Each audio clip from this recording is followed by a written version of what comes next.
Materi terakhir akan diberikan oleh Dr. Ernawati, spesialis obstetri ginekologi konsultan. Nah, seperti kita tahu, kita masih di tengah pandemik. Untuk kehamilan, ya sehari-hari kita masih berhadapan dengan kehamilan. Banyak sekali perubahan-perubahan yang terjadi, ya CDC, WHO, rekomendasi-rekomendasinya kita ikuti ya. Kadang-kadang tiap minggu ada perubahan-perubahan. Dr. Ernawati akan menjelaskan semuanya. Silakan Dr. Ernawati. Assalamualaikum warahmatullahi wabarakatuh. Selamat pagi sejawat semuanya.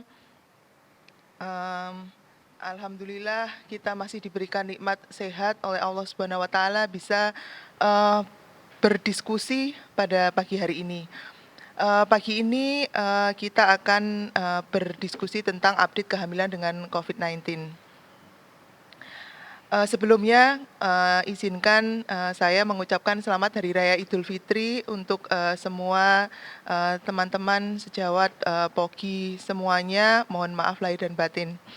Pada pagi ini kita akan berdiskusi tentang kira-kira 5 topik ini, kira-kira efek COVID pada kehamilan itu bagaimana, kemudian manifestasi klinis, klasifikasi dan komplikasinya, kemudian bagaimana diagnosenya, tata laksananya, kemudian bagaimana sampai perawatan postpartum dan perawatan bayinya.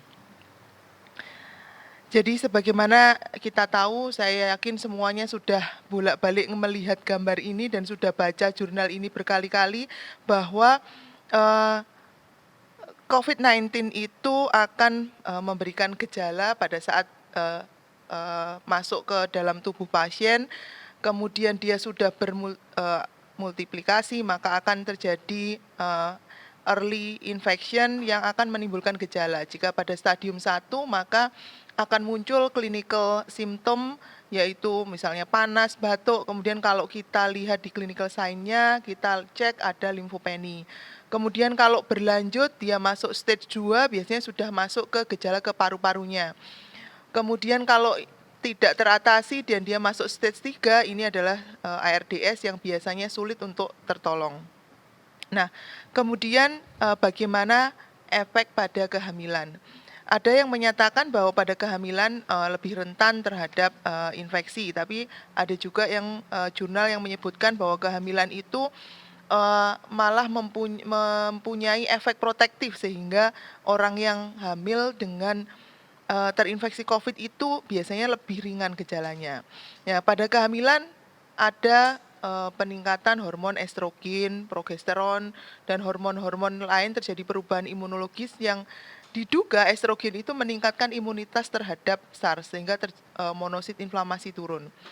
Kemudian jurnal lain menunjukkan bahwa terjadi penurunan ekspresi ACE2 di kehamilan sehingga kita tahu bahwa ACE2 itu adalah pintu masuknya COVID-19.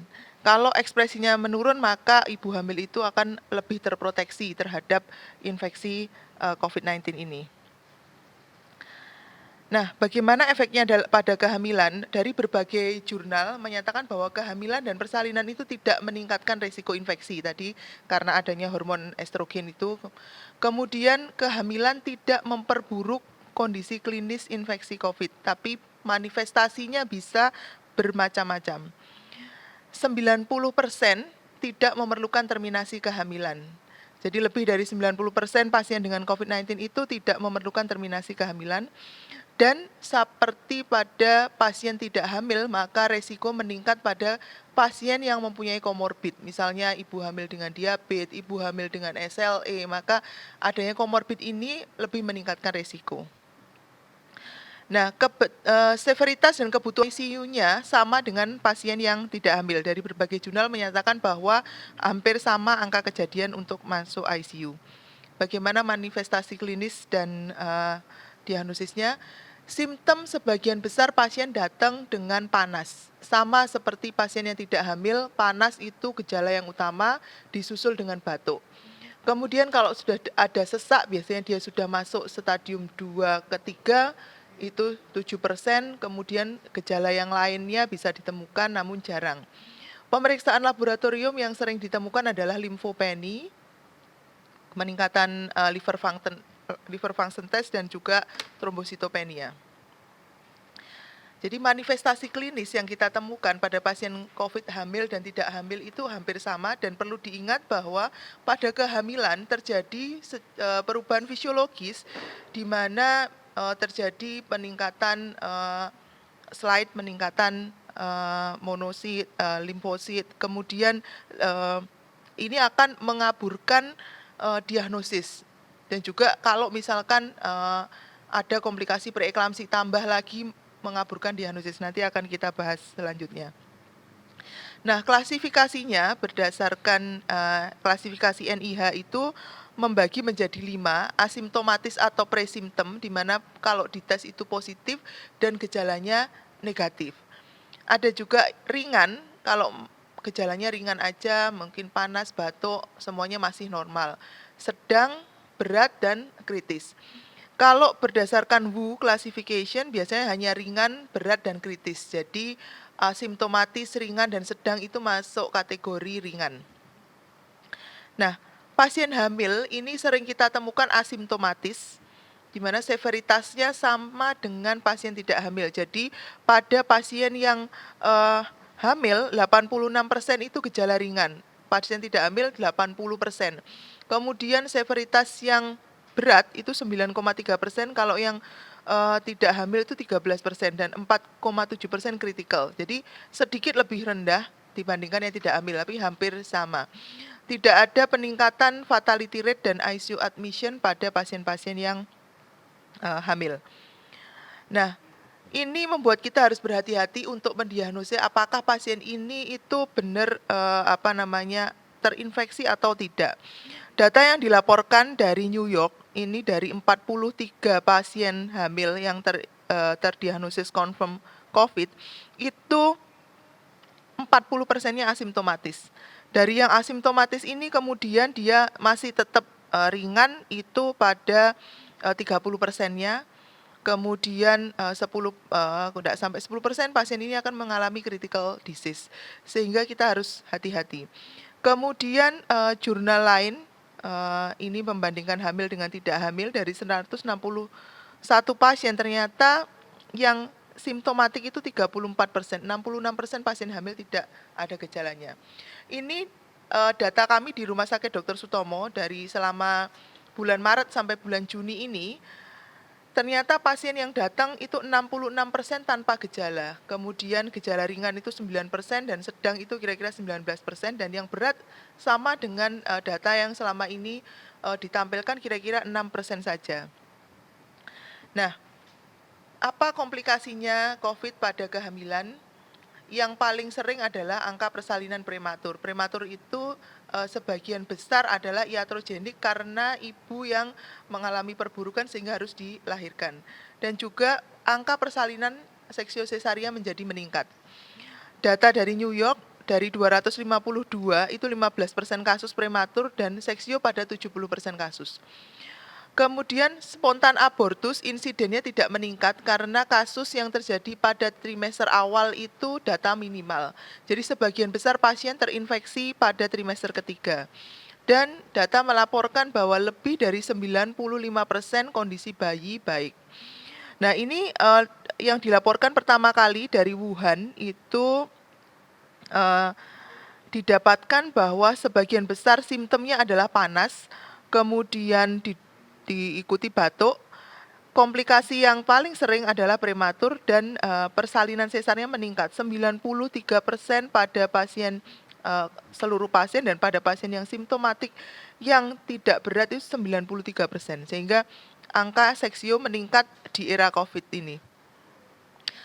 Ini selalu menjadi pertanyaan, apakah ada risiko ke bayinya pada pasien-pasien yang terinfeksi virus. Data tidak konsisten dan sebagian besar jumlah sampelnya itu cukup kecil, sehingga tidak bisa digeneralisir untuk diambil kesimpulan bahwa ada risiko transmisi vertikal. Karena kebanyakan kasus terjadi menjelang persalinan atau trimester 3, infeksi akut, sehingga transmisi vertikal itu tidak bisa dibuktikan dari berbagai literatur, dari literatur di samping ini bahwa ada yang menemukan pada sampel plasenta itu ditemukan H2 expression yang meningkat. Ini sampelnya namun hanya 2 saja. Kemudian ada yang menemukan bahwa dari 9 kasus ibu yang positif itu hanya ada pada sisi plasenta bayi 2 pasien yang positif, namun pada bayinya tidak ditemukan.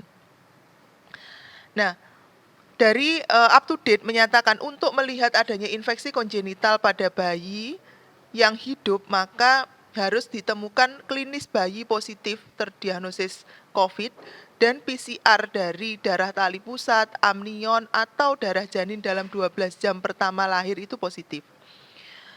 Kalau infeksi intrapartum itu adalah swab nasofaring bayi pada 12, 40, 24, dan 40 jam setelah lahir itu positif dan tidak ada penyebab lain dari klinis.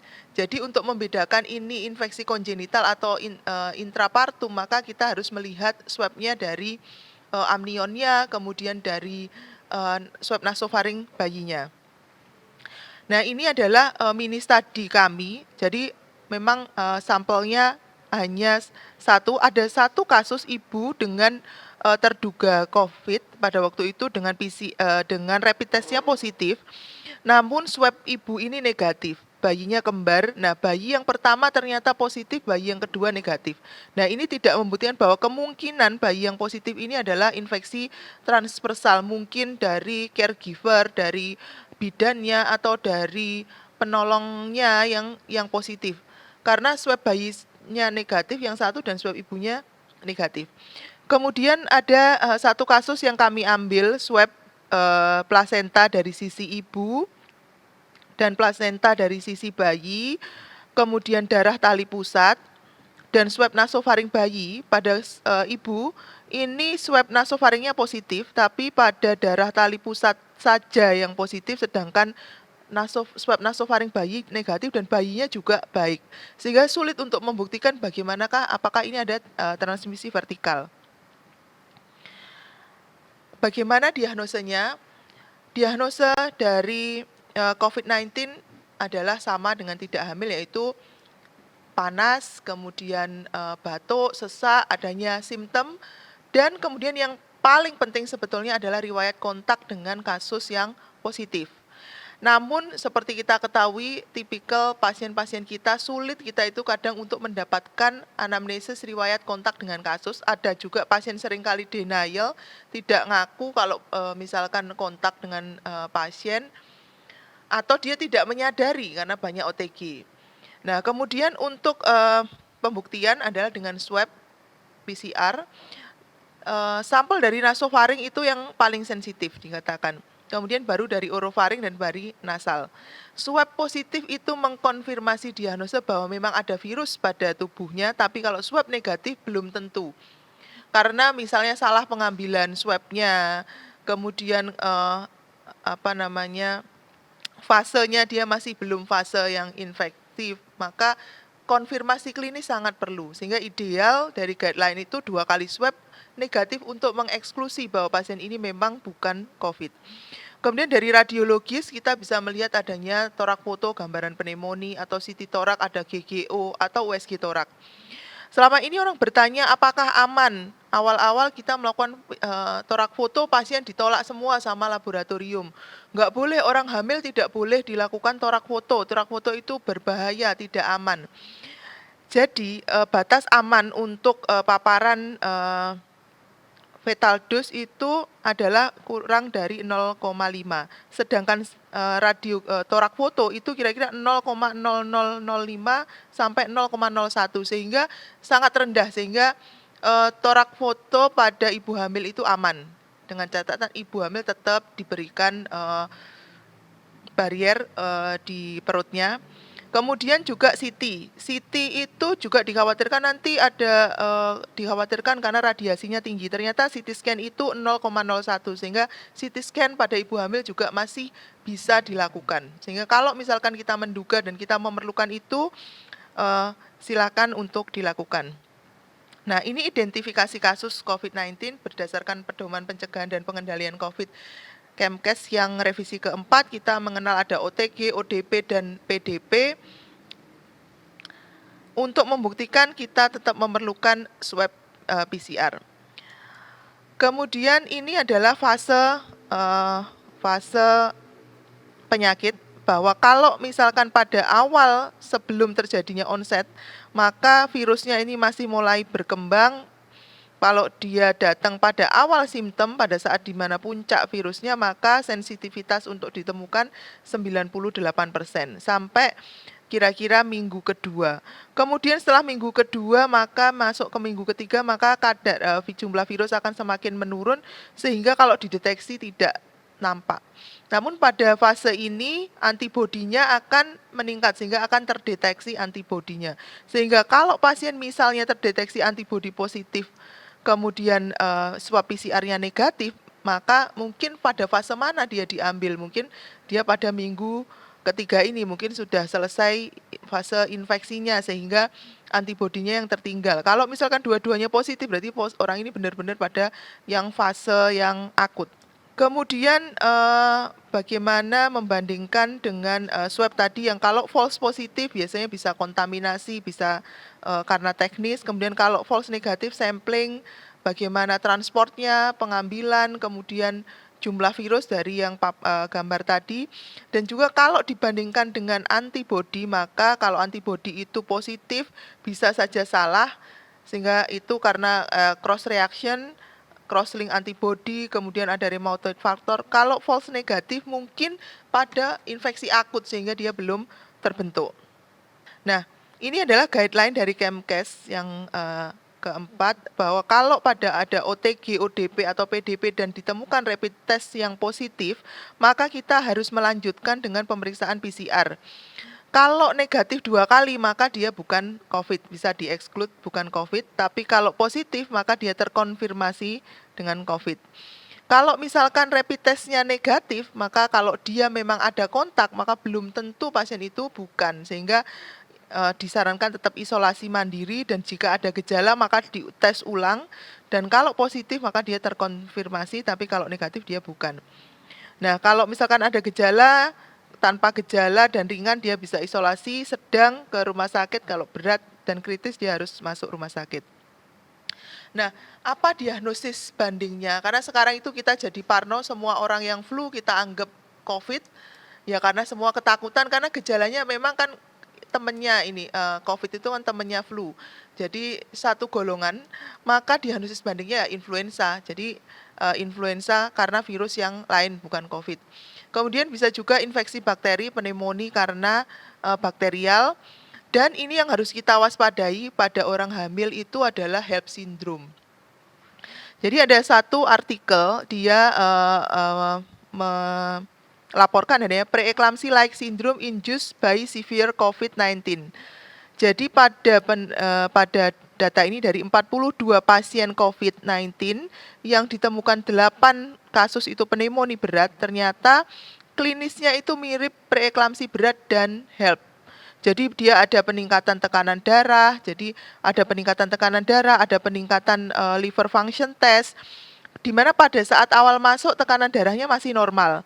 Kemudian pada saat pasien ini masuk ke critical state, dia masuk menjadi pneumonia berat, maka tensinya meningkat, kemudian ditemukan peningkatan platelet, LDH, kemudian D-dimernya semuanya meningkat seperti gambaran preeklamsi. Padahal pada saat pasien ini masuk tidak ada gambaran preeklamsi. Nah, pada jurnal ini melaporkan bahwa pasien tersebut dilakukan pemeriksaan Doppler dan pemeriksaan S-split PLGF, di mana Dopplernya pada kasus yang memang preeklamsi didapatkan peningkatan lebih dari 90%, dan juga S-split PLGF-nya meningkat dari lebih dari 85.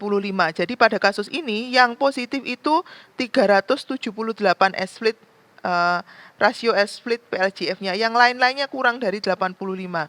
Jadi pada satu kasus itu memang betul suatu preeklamsi, tetapi yang lainnya itu adalah preeklamsi like syndrome. Jadi pada seperti ini, kemarin kami juga merawat satu pasien dengan kasus dengan COVID-19 terkonfirmasi dan pneumonia berat.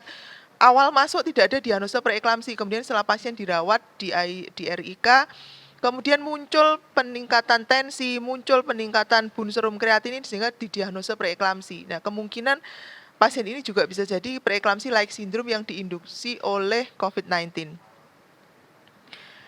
Kemudian bagaimana tata laksana obstetri pada pandemi ini? Kita mulai dari pemeriksaan antenatal. Pada pemeriksaan antenatal kita harus membedakan ini pasien sehat atau pasien sakit. Kalau pasien sehat, maka sesuai dengan panduan POGI, panduan dari ACOJ, RCOJ, semuanya menyarankan pengurangan jumlah dan waktu kunjungan ke rumah sakit. Jadi hampir tidak ada pasien antenatal care. Antenatal care terjadwal. Kemudian sebelum antenatal care selalu screening COVID-19, dan kalau misalkan mungkin di luar negeri ya, mereka booking appointment itu ada melalui telepon, sehingga di telepon mereka sudah ditanya apakah panas, apakah kontak dengan pasien. Kalau ada panas langsung kunjungan ditunda, jadi jadwalnya langsung ditunda 14 hari berikutnya. Kalau ada kontak kasus positif ditunda 14 hari sampai dia dianggap karantinanya selesai. Namun kalau pasien ini mengalami keluhan, dia ada gejala, pasien dipersilakan datang ke emergency room, jadi ke UGD kalau ada gejala. Nah, pada saat ANC petugas memakai APD level 2 minimum, kemudian pasien menggunakan masker dan sebaiknya tanpa pendamping. Nah, ini sulit, tipikalnya pasien kita kontrol yang menemani 3 gitu. Ada orang tuanya, mertuanya, budenya ikut semua. Jadi kalau selama COVID ini rumah sakit harus mempunyai aturan yang strict bahwa ideal pasien ini pada saat masuk ke dalam kamar periksa itu tanpa pendamping.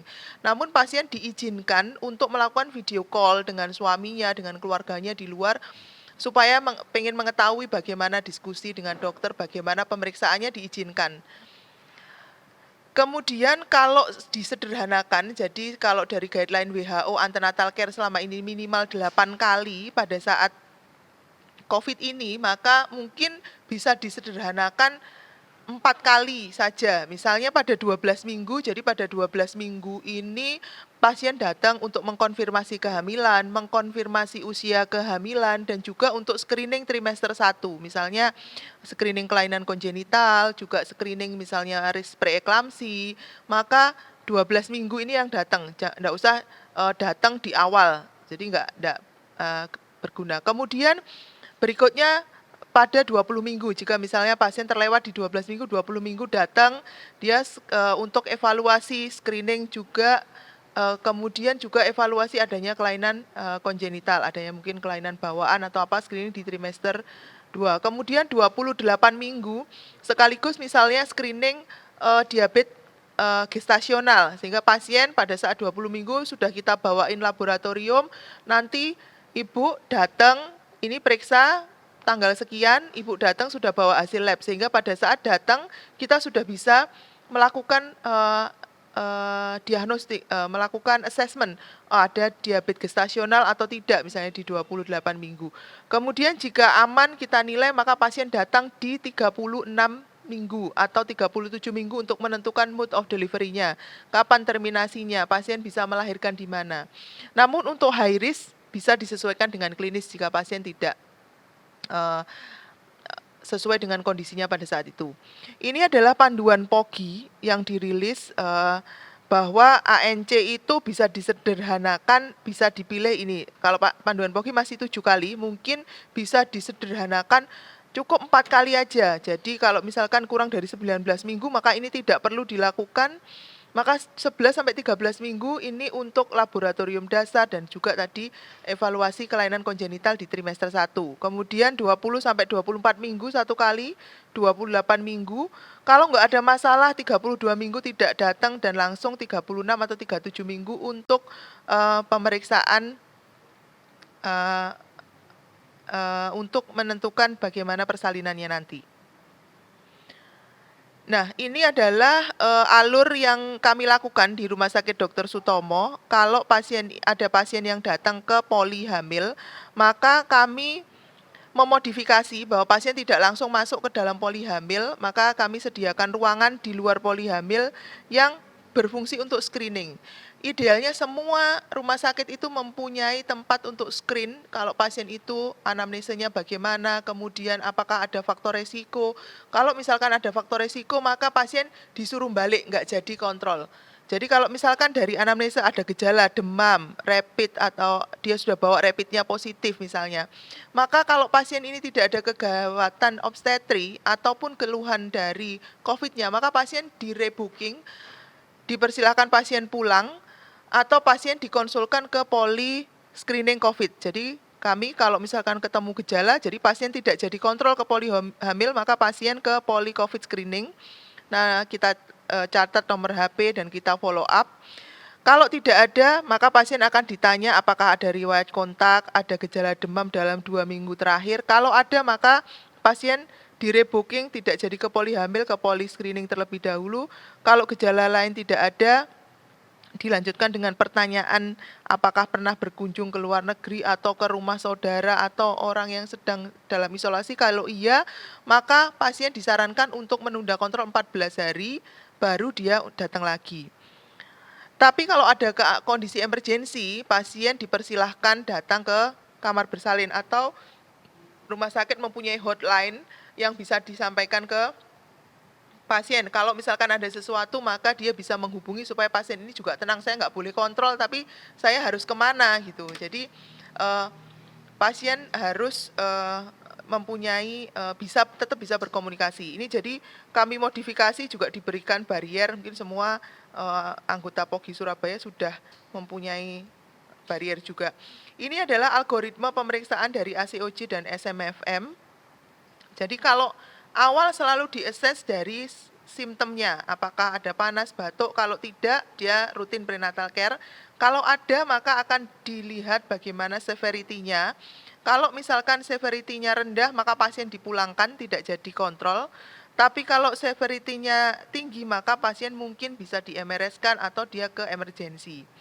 Nah, kalau ada pasien ini misalkan ada risk factor, ada comorbid, maka pasien masuk ke dalam elevated rate. Kemudian kalau gejalanya berat, dia masuk moderate, maka kalau ada gejala respirasi, pasien diobservasi di rumah sakit. Kalau pasiennya low risk, baru pasien ini. Intinya adalah bahwa kita men-screening pasien apakah ada kemungkinan pasien ini terdiagnosis COVID. Kalau ada kemungkinan iya, maka tidak jadi kontrol. Ini adalah perlindungan untuk pasien yang lain dan juga untuk semua tenaga kesehatan. Nah, bagaimana dengan pasien yang sudah terkonfirmasi COVID?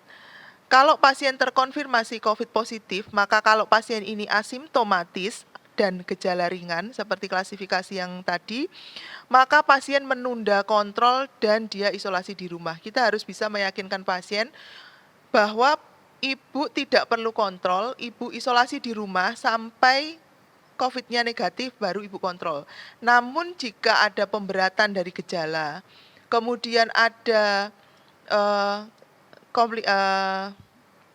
keluhan terkait obstetrinya, entah kenceng-kenceng, muntah-muntah, sakit kepala, nyeri, atau keluar cairan atau apa, bisa langsung ke UGD. Jadi harus ke rumah sakit kalau ada tanda persalinan prematur, dia merasakan gerak anak, dan ini bisa difasilitasi dengan telemedicine. Artinya kita harus membuka hubungan dengan pasien itu. Kalau ada pasien dengan COVID positif, saya juga ada pasien tiba-tiba WA, dok saya ini positif gitu. Kita langsung kapan Bu kontrol ke saya terakhir, itu mesti jangan-jangan baru kemarin kontrol ke saya mesti mempersiapkan diri. Jadi kapan dia terdiagnosa, kemudian saat ini ada keluhan apa, pasien ibu tetap di rumah, konsultasi ke poli COVID jika diperlukan.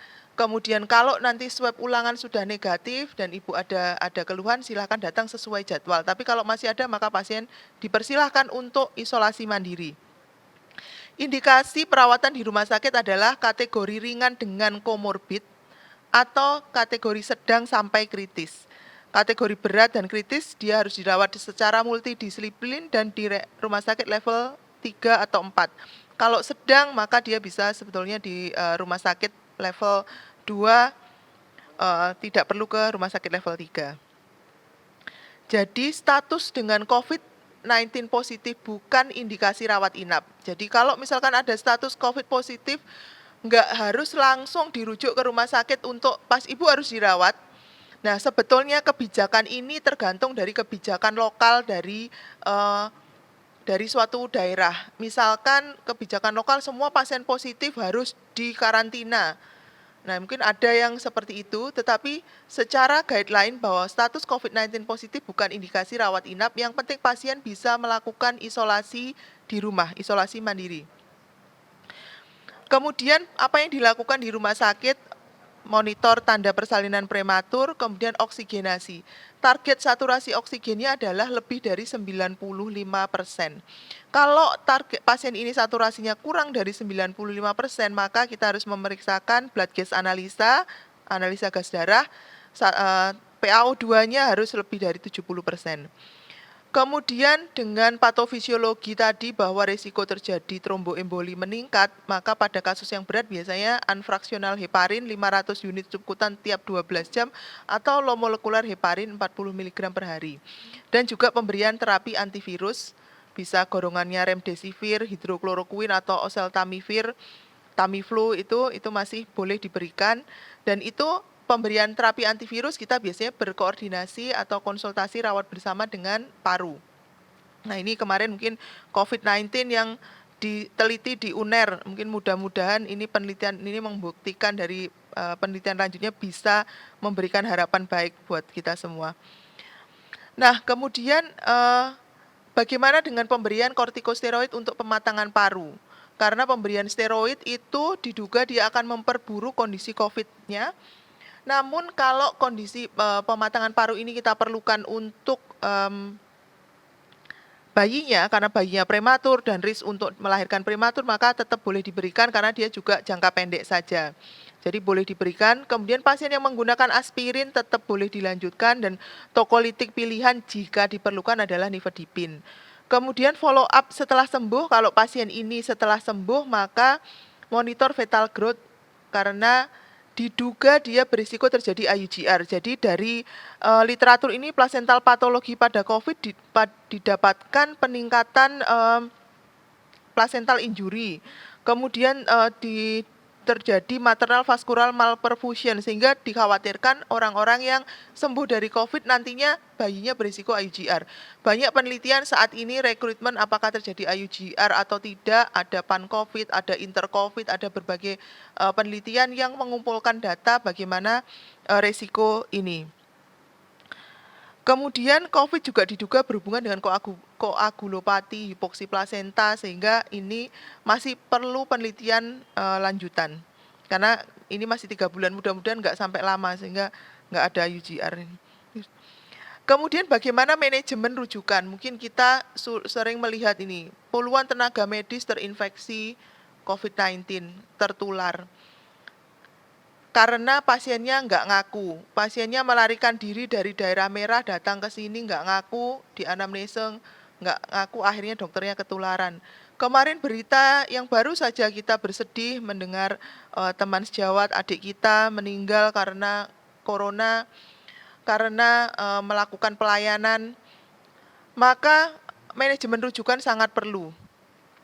Sebenarnya manajemen rujukan tujuan utama adalah pencegahan infeksi, sehingga notifikasi sebelum masuk rumah sakit itu sangat penting. Dokter yang merujuk ataupun pasien wajib memberitahu status COVID-nya sebelum ke rumah sakit. Ini penting untuk menyiapkan di rumah sakit rujukan.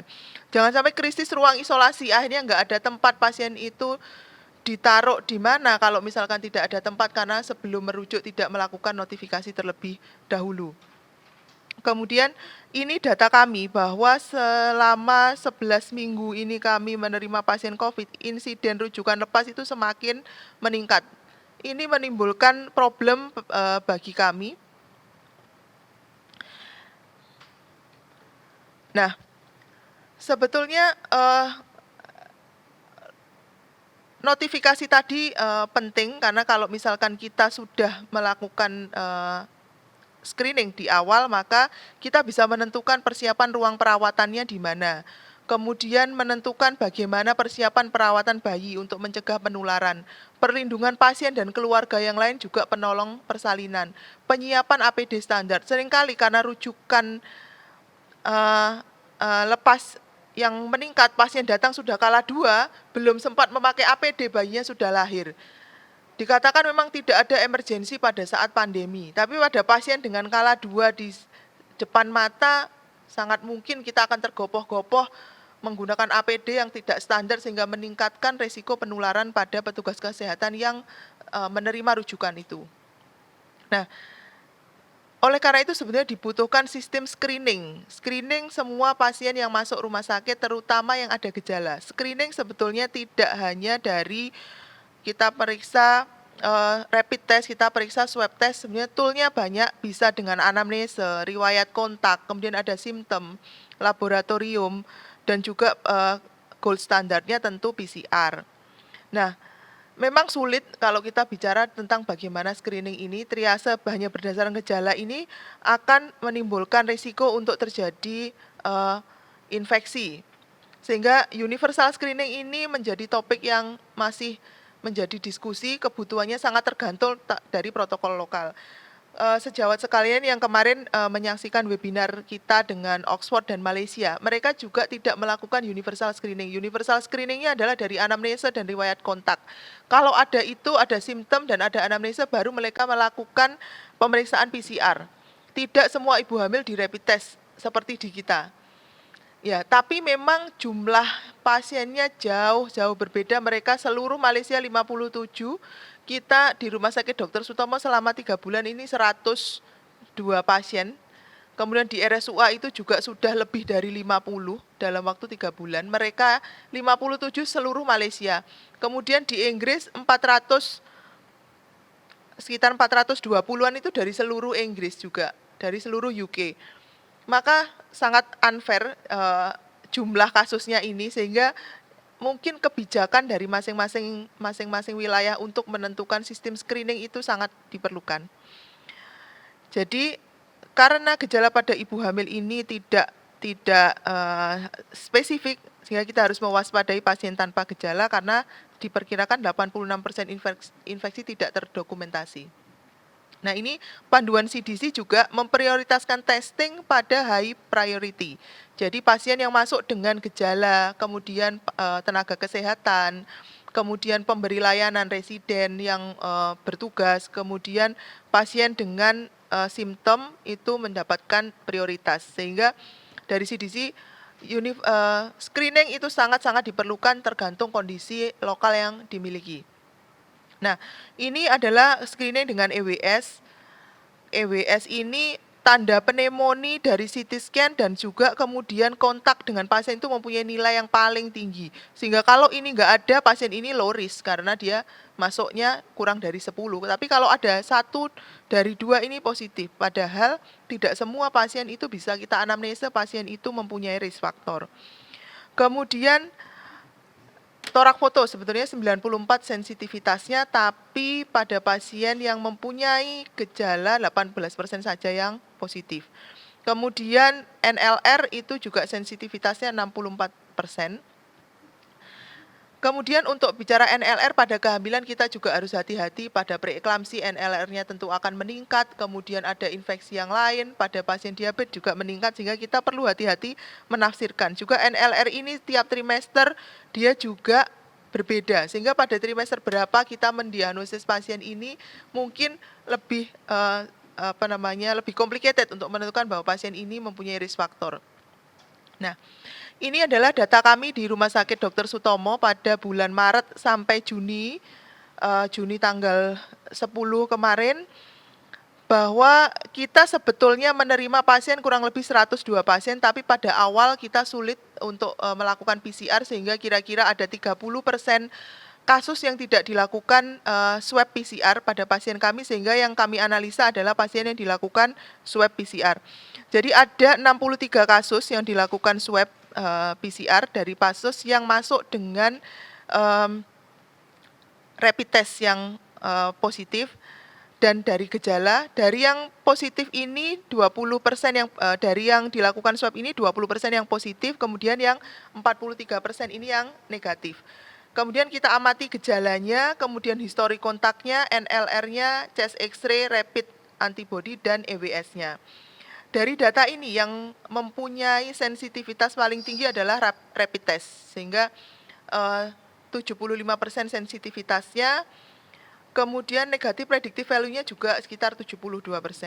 Yang kedua adalah NLR, karena NLR mempunyai sensitivitasnya sekitar 50%, kemudian chest X-ray nomor 3. Simptom, kemudian kontak histori pada kami hanya kecil saja karena sulit pada kultur kita untuk mendapatkan riwayat kontak itu. Kemudian dari pasien yang asimptomatis itu kira-kira kalau dari data yang positif ini saja 55%, kita analisa lagi bahwa NLR, chest X-ray, dan rapid dari tadi yang mempunyai sensitivitas paling tinggi, ternyata dari pasien yang asimptomatis ini yang mempunyai sensitivitas paling tinggi adalah rapid test. Jadi rapid test itu mempunyai pada yang asimptomatik sensitivitasnya 100% pada data kami. Sehingga ini insya Allah akan kami publikasikan, mudah-mudahan bisa menjadi panduan mungkin di daerah dengan low middle income country bagaimana memodifikasi ini. Jadi ini dari 19 pasien tadi ternyata sebagian besar itu rapidnya yang positif yang kita temukan. Baru kemudian torak foto dan NLR. EWS hanya memberikan porsi yang kecil saja. Nah, dari data ini juga awal kami melakukan membuat alur untuk pasien itu yang selalu berubah-ubah, kebijakan setiap minggu bahkan sehari apa besok apa berubah lagi sesuai dengan kondisi klinis yang ada di lapangan. Sehingga kalau dulu semua pasien tidak bisa kita periksa rapid test karena data yang itu kita sampaikan ke manajemen, kita diizinkan untuk melakukan rapid test pada semua pasien. Sehingga kalau ada pasien datang ke IRD, kita harus screening dari anamnesa dulu apakah pasien ini status COVID-nya bagaimana. Kalau tidak diketahui, maka kita akan cek ada masalah obstetri atau tidak. Kalau tidak ada masalah obstetri, maka pasien ini mungkin ada masalah lain dikonsulkan ke bagian lain dan kalau tidak kita pulangkan. Jadi mungkin kalau ada pasien yang loh saya ini sudah ditolak di mana-mana dipulangkan, makanya bagaimana proses merujuknya, apakah pasien memang indikasi untuk dirujuk. Kemudian kalau misalkan pasien ini ada masalah obstetri, dia masuk di ruang triase kita di isolasi maternal lantai 2, kemudian kita screening EWS, NLR, torak foto, kemudian rapid test. Kalau ada yang positif maka kita akan konsulkan ke paru. Dan kalau misalkan negatif tapi dari screening positif maka kita masukkan di VK kuning kita sebutnya, yaitu ada kemungkinan bahwa pasien ini statusnya masih belum. Jadi probable kalau misalkan baca di guideline WHO. Kalau misalkan rapid testnya positif maka kita akan tolong pasien ini di VK yang merah, sehingga kita lakukan penata laksanaan di VK merah. Nah, kalau misalkan sudah di swab dan negatif, maka dia masuk di VK hijau. Jadi kami setiap minggu selalu berubah, Dr. Yusuf ini supervisor di VK, setiap minggu ini VK-nya hijau di sini, kuning di sini, merah di sini, besoknya usul lagi, ganti lagi, alurnya begini lagi. Karena sangat dinamis kondisi COVID ini sehingga membuat kita juga harus selalu merespon dengan kebijakan-kebijakan yang seringkali berubah dalam waktu singkat. Nah, bagaimana tata laksana obstetrinya? Bagaimana waktu terminasi? Sebagian besar selalu berpikir bahwa kalau sudah COVID ya sudah dilahirkan bayinya. Dari berbagai laporan menunjukkan bahwa kasus yang ringan, jika tidak ada kegawatan obstetrik, maka terminasi ditunda sampai pasien COVID-nya negatif. Jadi tadi kalau misalkan pasien itu COVID positif, maka pasien isolasi dan pasien tidak perlu dilahirkan sampai COVID-nya konfirmasi negatif. Namun jika ada komplikasi obstetri, maka terminasi sesuai indikasi obstetri atau sesuai dengan pemberatan gejala dari COVID-nya. Nah, berbeda dengan kasus yang berat atau kasus kritis, maka kita pertimbangan individual tiap kasus. Tergantung kondisi klinis pasien. Jadi pertimbangan terminasi bila mana akan kita terminasi itu bisa memperbaiki kondisi ibu. Karena kita tahu bahwa pneumonia yang berat maka dia akan meningkatkan konsumsi oksigen, menurunkan residual capacity, dan kemudian pada saat hamil itu tekanan diafragma, dia akan memperberat pneumonia karena konsumsi oksigen orang hamil meningkat, residual capacity-nya menurun. Maka kalau kita lahirkan bayinya mungkin dia tekanan diafragma berkurang, konsumsi oksigen berkurang, maka ibunya ini akan lebih baik, maka kita akan lahirkan. Sehingga pertimbangan terminasi kalau usia kehamilan sudah lebih dari 32 sampai 34 minggu. Sekali lagi bahwa status COVID positif bukan indikasi terminasi, maka kita harus melihat case per case. Kemudian bagaimana manajemen persalinan? Manajemen persalinan dari guideline dari WHO, kemudian up to date, semua menyatakan bahwa seksio atas indikasi obstetri atau adanya perburukan kondisi klinis ibu. Metode persalinan individual sesuai dengan kondisi klinis pasien. SC sebetulnya bukan menjadi pilihan karena meningkatkan risiko komplikasi ibu dan tidak berhubungan dengan penularan pada janin. Namun dari berbagai guideline, sebagian besar menyatakan bahwa pertimbangan dipilih case per case sebagian besar adalah dengan seksio sesaria karena pertimbangan dengan seksio sesaria maka risiko penularan ke tenaga kesehatan lebih sedikit karena memperpendek waktu kontak misalnya. Kemudian fasilitasnya terpenuhi. Nah, rekomendasi POGI tanggal 18 April 2020 yang dirilis, pertolongan pada pasien PDP terkonfirmasi adalah seksio sesaria. Namun persalinan pervaginam bukan kontraindikasi. Jika pasien sudah infartu ya tidak perlu diseksio, ya pasien bisa langsung persalinan pervaginam. Nah, data di kami SC-nya kira-kira 59% dan 33% itu persalinan pervaginam. Yang lainnya masih konservatif 5% dan hanya karena kehamilan yang ringan, kehamilan muda. Nah, prinsip manajemen persalinan sama dengan persalinan tanpa infeksi COVID.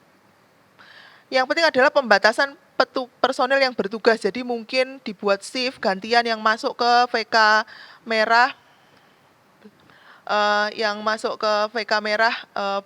bergantian sehingga tidak semua pasien itu tidak semua tenaga kesehatan ngumpul di kamar bersalin sehingga untuk meminimalisir paparan. Dan yang paling penting di-highlight adalah pemakaian APD yang sesuai. Pemakaian APD ini sangat penting untuk mencegah penularan. Kemudian pemakaian kombinasi ripening cervix. Jadi kalau dengan ripening cervix itu maka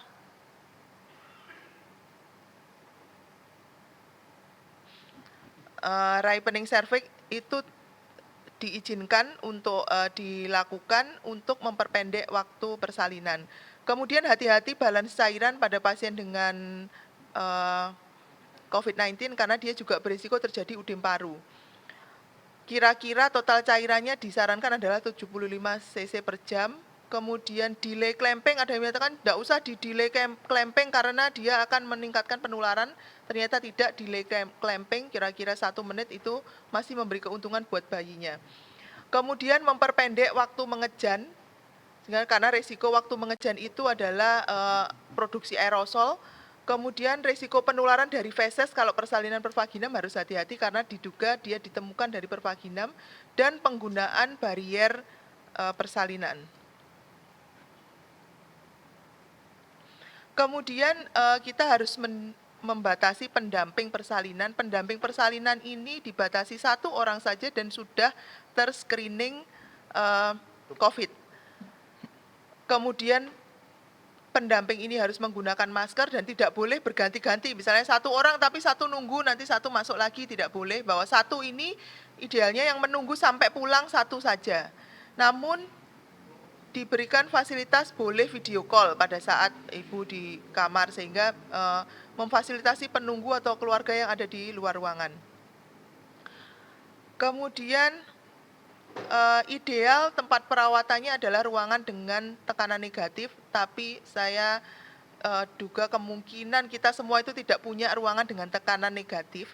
Nah, dari guideline kalau misalkan tidak memungkinkan maka kita melakukan cohorting. Jadi menempatkan pasien-pasien PDP itu pada satu ruangan dengan sesama PDP. Kalau misalkan tidak punya, idealnya satu orang satu kamar, tapi mana mungkin satu orang satu kamar di era pandemi, nggak ada tempat, sehingga yang positif dikumpulkan positif, yang belum positif dikumpulkan supaya mencegah penularan dengan diberikan jarak 1 meter minimal bednya. Kemudian modifikasi chamber persalinan dan penggunaan air filtration atau air purifier.